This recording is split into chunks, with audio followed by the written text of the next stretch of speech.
ഈ കൊല്ലത്ത് തന്നെ വിഷു ഞാൻ എന്റെ ഹസ്ബൻഡിന്റെ വീട്ടിലാണ് ആഘോഷിച്ചത്. എല്ലാരെയും പോലെ തന്നെ കണി കണ്ടിട്ട് ഐശ്വര്യത്തോടാണ് വിഷു അങ്ങോട്ട് തുടങ്ങി. വിഷുവിന്റെ തലേദിവസം രാത്രി 11 മണി വരെയും ഞാൻ ടൗണിലുണ്ട്. എന്നിട്ടും എനിക്ക് സാധനം വാങ്ങി തീർന്നിട്ടില്ല. വിഷുവിന്റെ അന്ന് രാവിലെയാണ് ശ്രീക്ക് ഡ്രസ്സ് എടുത്തിട്ട് വന്നത്. നമ്മൾ എല്ലാത്തൊരുതരം മനുഷ്യക്കണത്ത് പെടും. ഞാൻ വീട്ടിൽ വന്നപ്പോൾ തന്നെ ജാവിയും ശ്രീയും കുളിച്ചു മാറ്റി റെഡി ആയിന്. പക്ഷെ എനിക്ക് കുളിക്കാനൊന്നും തോന്നില്ല. അമ്മാതിരി ചൂടല്ലേ, അനങ്ങാണ്ട് അങ്ങനെ ഫാൻ്റെ മുമ്പിൽ ഇരിക്കാനാ തോന്നിയത്. പിന്നെ വിഷു അല്ലേ, കൊല്ലത്തിൽ ഒരിക്കലേ, അതുകൊണ്ട് ഞാനും വേഗം കുളിച്ച് റെഡിയായി. ഇനിയാണ് ടാസ്ക്. ഫോട്ടോ എടുക്കാൻ ഒരു താല്പര്യമില്ലാത്ത ഈ വ്യക്തിനെ ഞാനിപ്പോ ഫോട്ടോ എടുക്കാൻ കൊണ്ടുപോകുന്നതാണ്. മര്യാദക്കുള്ളൊരു ഫോട്ടോ ഈ വിഷുവിനും കിട്ടിയില്ലെങ്കിൽ ഞാൻ ഇനി നിന്റെ പേടിയും വരില്ല എന്ന് പറഞ്ഞതുകൊണ്ട് മാത്രം അവൻ എന്റെ ഫോട്ടോ എടുക്കലിന് നിന്ന് തന്നു. ഫോട്ടോ എടുത്ത് കഴിയുമ്പോൾ ഒരു 4-5 പ്രാവശ്യം നമ്മൾ അടിയായിന്. അതുകൊണ്ട് നമ്മൾ സമാധാനത്തിന് വേണ്ടി നേരെ പറശ്ശിനിയിലേക്ക് ഇവിടെ വന്നു കഴിഞ്ഞാൽ ഈ ഒരു പയറ് തിന്നിട്ടില്ലെങ്കിൽ ഇല്ലേ വല്ലാത്തൊരു സമാധാനം കേടാണ്. പിന്നെ സാവി ഇതുവരെ ബോട്ടിലൊന്നും കയറിയിട്ടില്ല, അതുകൊണ്ട് അവനെ ഒന്ന് ബോട്ടിൽ കയറ്റി. ഈ പറശ്ശിനി എന്ന് പറയുമ്പോൾ മനസ്സിൽ വല്ലാത്തൊരു വികാരമാണ്.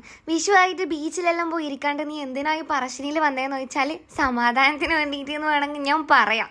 വെറുതെ എനിക്ക് ആടെ പോകുമ്പോൾ ഒരു സന്തോഷം. ചൂടാണെങ്കിൽ ഒരു പിടി സഹിക്കാൻ കഴിയുന്നുണ്ടായില്ല. അതുകൊണ്ട് ചോറൊന്നും തിന്നാൻ നിൽക്കാണ്ട് നമ്മൾ പെട്ടെന്ന് തന്നെ തിരിച്ചു. രാത്രി ആയപ്പോൾ നമ്മൾ ശ്രീന്റെ മാമന്റെ വീട്ടിൽ പോയിട്ടുണ്ടായിന്. നേരത്തെ പോകേണ്ടതായിരുന്നു, നമ്മൾ നല്ല ലേറ്റ് ആയിട്ടുണ്ടായിരുന്നു പോവാൻ. ഇടയിലല്ലോ തെണ്ടി ഒരു 11 മണിയിലായപ്പോഴാണ് നമ്മൾ മാമന്റെ വീട്ടിൽ എത്തുന്നത്. വിഷുവിന്റെ ലോങ് വീഡിയോസ് പ്രതീക്ഷിക്കുന്നുള്ള നിങ്ങൾ എല്ലാവരും കമന്റും ഞാൻ കണ്ടിന്. എനിക്ക് സത്യം പറഞ്ഞാൽ സങ്കടം വരുന്നുണ്ടായിരുന്നു. എന്റെ ഫോണിൽ സ്പേസ് ഇല്ല ഗൈസ്. ലോങ് വീഡിയോ എടുക്കണമെന്ന് നല്ല ആഗ്രഹം ഉണ്ടായിരുന്നു, പക്ഷെ സ്പേസ് ഇല്ലാത്തതുകൊണ്ടാണ്. നമുക്കത് സെറ്റാക്കാം.